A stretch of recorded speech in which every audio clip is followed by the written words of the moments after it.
요셉 자손 가문 가운데 므낫세의 손자이자 마길의 아들인 길르앗 자손 가문이 있는데 바로 길르앗 자손에 속한 각 가문의 우두머리들이 나서서 모세와 이스라엘 자손의 지도자들인 각 가문의 우두머리 앞에 나와서 이렇게 말하였다.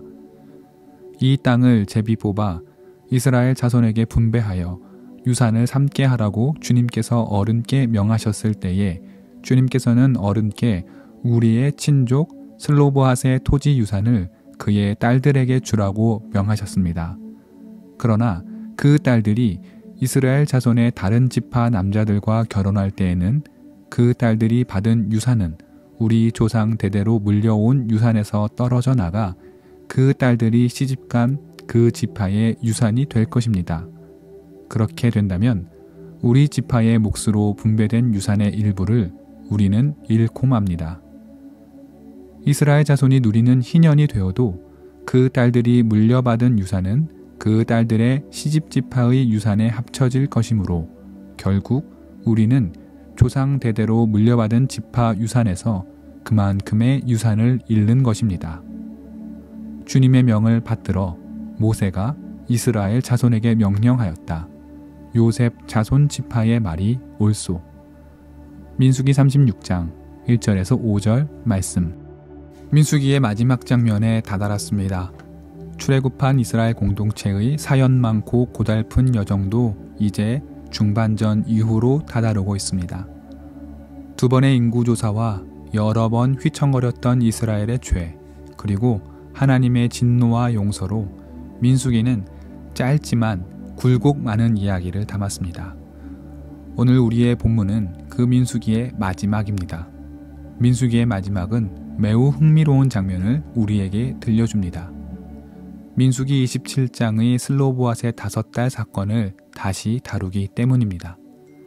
27장에 언급되었던 슬로보핫의 딸들 이야기를 다시 상기해 보겠습니다. 두 번째 인구조사를 마치고 모세는 하나님의 명령에 따라 각 지파가 상속받을 땅에 대한 분배를 마칩니다. 그런데 슬로보핫의 달, 말라, 노아, 호글라, 밀가, 그리고 디르사 등은 이 분배 방식의 문제와 한계를 그들의 지도자 모세에게 고합니다. 이스라엘의 전통적인 관습에 의하면 토지는 남성 및 남성 친척들만 상속받을 수 있었습니다. 각 집안의 자손들 가운데 아들이 있는 경우는 아무 문제가 되지 않았지만 만약 아들이 없고 딸만 있는 경우 그 딸들은 이스라엘의 관습에 따라 부모의 땅을 상속받을 수 없게 됩니다. 슬로보핫의 딸들은 바로 이 문제를 모세에게 제기한 것입니다. 슬로보핫의 아버지는 아들이 없고 오직 딸들만 있었기 때문입니다. 그녀들의 이 용감한 주장은 매우 합리적입니다.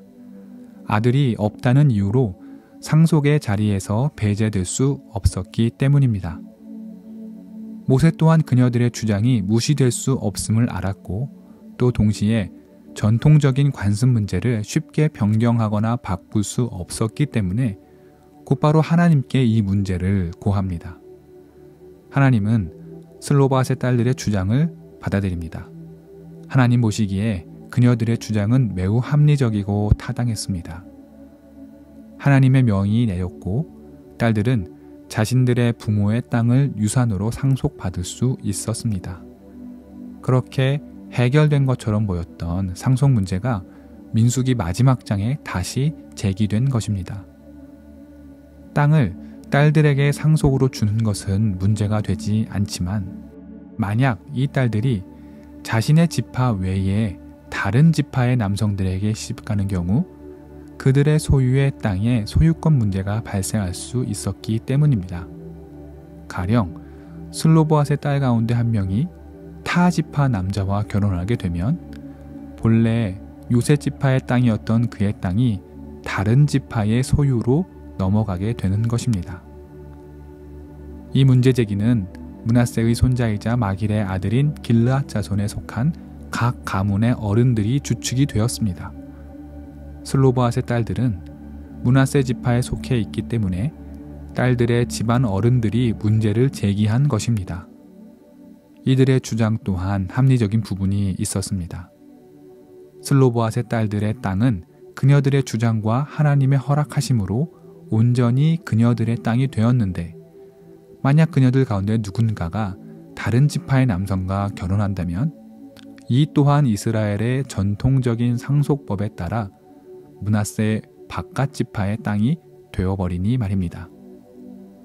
모세는 이 문제를 인지하고 지난번과 마찬가지로 곧바로 하나님께 이 문제를 아뢰입니다. 하나님은 이 문제를 들으시고 므낫세 지파의 우두머리들의 주장이 타당함을 인정하셨습니다. 그래서 구체적인 제안을 말씀하십니다. 첫째, 슬로보앗의 딸들은 자기들이 원하는 남자가 있으면 누구하고든 결혼할 수 있다. 둘째, 다만 그들이 속한 지파의 남성하고만 결혼할 수 있다. 그 이유는 이스라엘 지파의 유산이 다른 지파로 옮겨지는 문제를 막고 이스라엘 자손의 각 지파가 자신들의 조상으로부터 지키고 유지해온 그 땅들을 그대로 간직할 수 있기 때문이었습니다. 슬로보앗의 딸들은 모세의 제안을 받아들입니다. 그녀들은 자기 지파의 남성과 결혼했고 자신들이 받은 유산을 지파 내에서 지켜가며 그 유산을 지속하여 지킬 수 있게 되었습니다. 이 짧은 장면은 잘 짜여진 법정 판결을 보는 듯합니다. 어떤 제도의 한계에 대해 문제를 제기하고 또다시 발생한 또 다른 문제를 해결하기 위해 중재안을 제시하고 각 이해 당사자들이 그것을 받아들이며 문제를 해결하기 때문입니다.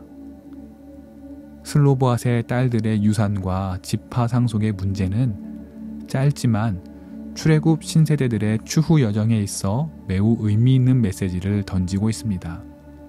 먼저 개인과 집단 사이의 갈등을 상호 존중과 양보, 그리고 적절한 지점에서 타협하여 공공의 선을 이루었다는 점입니다. 슬로보앗의 딸들에게 조상의 유산이 돌아간 것은 타당합니다. 그러나 자칫 지파의 땅을 다른 지파에게 넘길 수 있는 문제 역시 상존했기 때문에 자칫 지파 간의 또는 세대 간의 갈등이 촉발될 수 있었습니다. 그러나 므낫세 지파의 어른들과 슬로보앗의 딸들은 각자 한 걸음씩 양보했습니다. 슬로보앗의 딸들의 유산을 그대로 인정하고 결혼의 자유도 허락하되 지파 내에서만 결혼 상대를 찾을 것에 대해서 양측의 이견이 없었고 서로 찬성했습니다. 사실 더 큰 양보를 한 쪽은 슬로보앗의 딸들입니다. 지파 내의 남성으로 자신들의 신랑을 결정하는 것은 어쩌면 자유를 어느 정도는 제한하는 문제일 수 있었기 때문입니다. 그러나 이 젊은 여인들은 기꺼이 그 한계를 감수하고 자신들의 지파 유산을 지키고 나아가 이스라엘의 유산을 온전히 지키기로 다짐합니다. 이는 우상숭배와 각종 음행으로 자멸한 자신들의 선대의 행동과는 사뭇 달랐습니다. 이들은 주님의 말씀과 중재를 철저하게 따르고 자신들의 자유를 어느 정도 양보하고 또 그 양보한 것을 철저하게 실천했습니다. 그러면서 집안 어른들의 위신을 세워주었고 집단과 공동체의 평안을 지켰습니다. 이 중재의 긍정적인 결말은 하나님이 약속하신 땅이 머지 않았음을 보여줍니다. 다툼과 욕심으로는 아무것도 해결할 수 없다는 것에 대한 경험이 되었습니다. 또한 곧 들어가게 될 가나안 땅에서의 삶의 모습과 행동에 있어서도 좋은 표본이 되기에 부족함이 없었습니다. 오늘날 우리에게도 전달하는 메시지가 매우 큽니다. 개인의 이익과 집단의 이익이 서로 완전히 만족되는 경우는 많지 않습니다. 그러나 서로 양보하고 물러서서 조금씩 타협점을 찾아갈 때에 개인은 물론 공동체는 서로 화합하여 가장 나은 결론에 도달할 수 있습니다. 또한 하나님 보시기에 슬로보앗의 딸들의 결정이 어떠했을까요? 기특하고 귀했을 것입니다. 그녀들의 선택은 이스라엘 출애굽 신세대의 앞길이 결코 어둡지 않음을 보여주는 예시와도 같았습니다. 이제 민수기를 다 읽었습니다. 험난했던 이스라엘의 광야 여정이 그 중반을 지나가고 있습니다. 그들의 여정이 여전히 어렵고 앞으로도 무수한 어려움이 남아있으나 그들이 보였던 양보와 협력의 경험이 이스라엘을 하나님의 길로 이끌 것입니다. 민수기 마지막 장에 등장한 이 아름다운 모습을 우리의 신앙 여정 안에서도 잘 기억하면 좋겠습니다.